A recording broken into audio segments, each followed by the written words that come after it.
hut? Not just any hut. What about this hut? This is the womb of kings.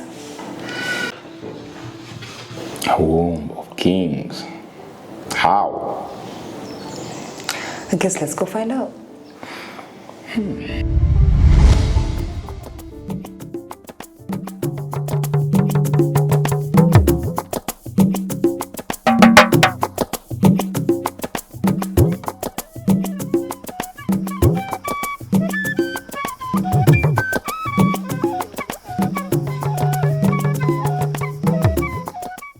Grass, hands, memory.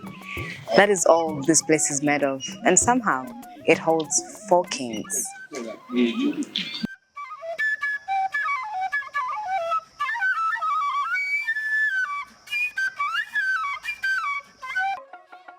We are everything Uganda, and that means we are all about everything that is in Uganda. Today we are at one of the oldest culture sites in Kampala, located in Mengo, that is Kasubi Tombs. And with me I have Prince Joseph Londo. Prince Joseph Molondo. How are you doing today?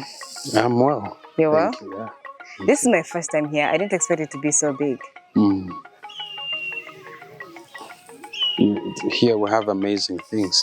Yeah. So it's a very quiet environment. It's a living heritage, culture site, historical site. It's a lot to be expected in that line. A lot of tourists come to Kasubi Tombs when they come here. What are they most curious about when they come? Well, Kasubi is the only culture site in Uganda inscribed on the World Heritage List since 2001. It's recognized as the largest hut in the whole world of its kind. The largest hut in the whole world of its kind.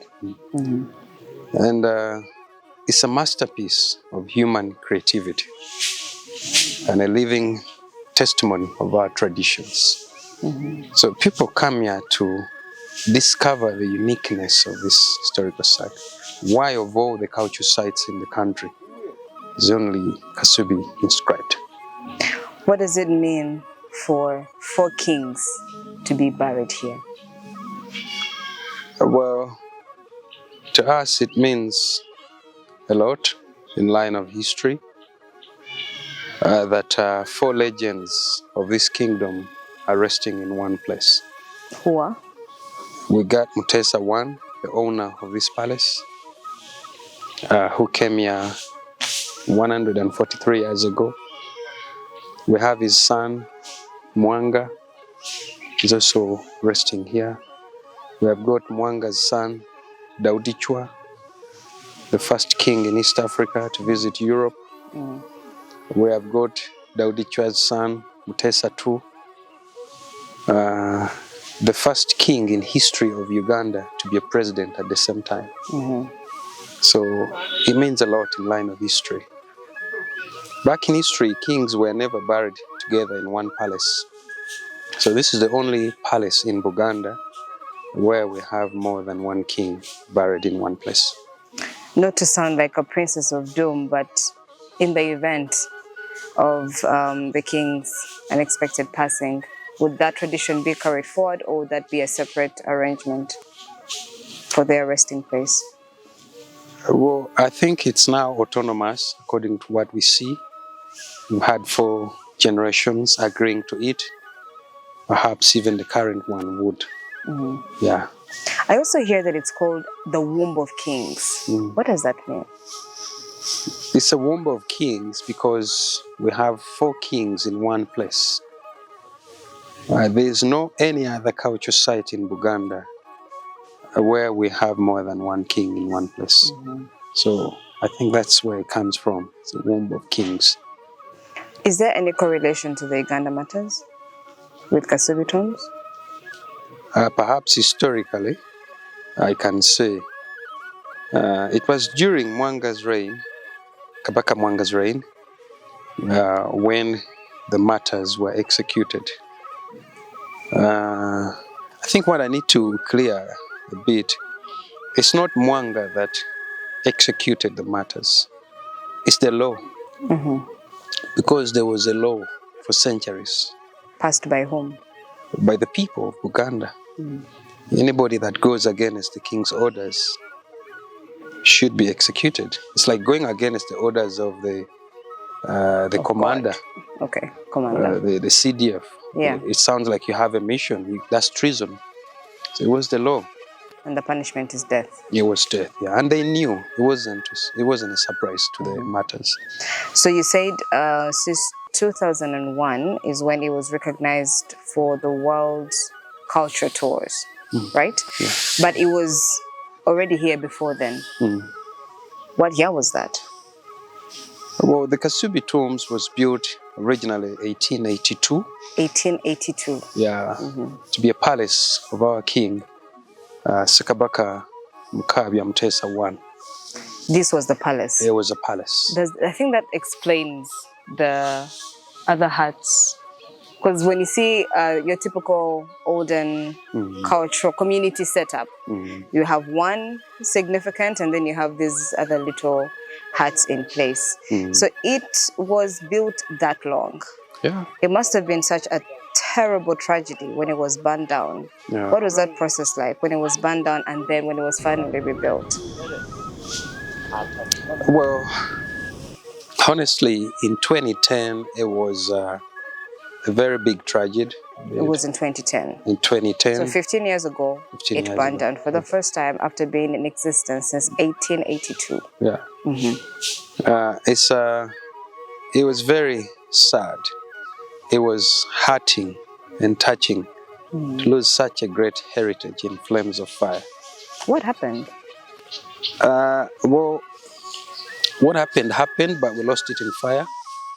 It's not very clear whether it was accident or not. But we spent a lot of time on that area until when we said, no, it's not how many times you fall, it's how quick you stand up to it. Good enough, the structures of Buganda are alive. We've got specialists who do the thatching of the king's houses. And these come to inspect the work done, and he would spot some areas lacking more band of grass. And then he would remind the chief thatcher that there misses another band of grass. That's where the name comes from. So we had those people because the skills, the knowledge were orally passed down from one generation to another. The clans inside that house, there are 55 rings. It's like a basket overturned. And each of the clans had to come and remake those rings. There are 3 small rings which were made by the king himself, originally in 1882. We knew we could do that with the help of the current king, His Majesty Kabaka Ronald, Mwenda Mutebi II. I mean, the structures were there. And the only challenge we had, or we got, is we lost the authenticity of the structure. But we have restored it. What would you say to tourists that are curious about this place? What should they hope to find out when they come here? What sort of experience should they look out for? How important is this for even our own Ugandan people to come and visit the Kasubi Tombs and get immersed in the Buganda culture in that way? Well, I should say the tourists and visitors should come for experience, not a tour, because we share our history and culture to visitors. There's nothing we stage here for tourists. The experience you have today will be a different experience when others come tomorrow. It's a living heritage. It's not like a museum where you go and you find that objects are all staged in one place. Even after 50 years, you find them in the same place. This site is living. Yeah.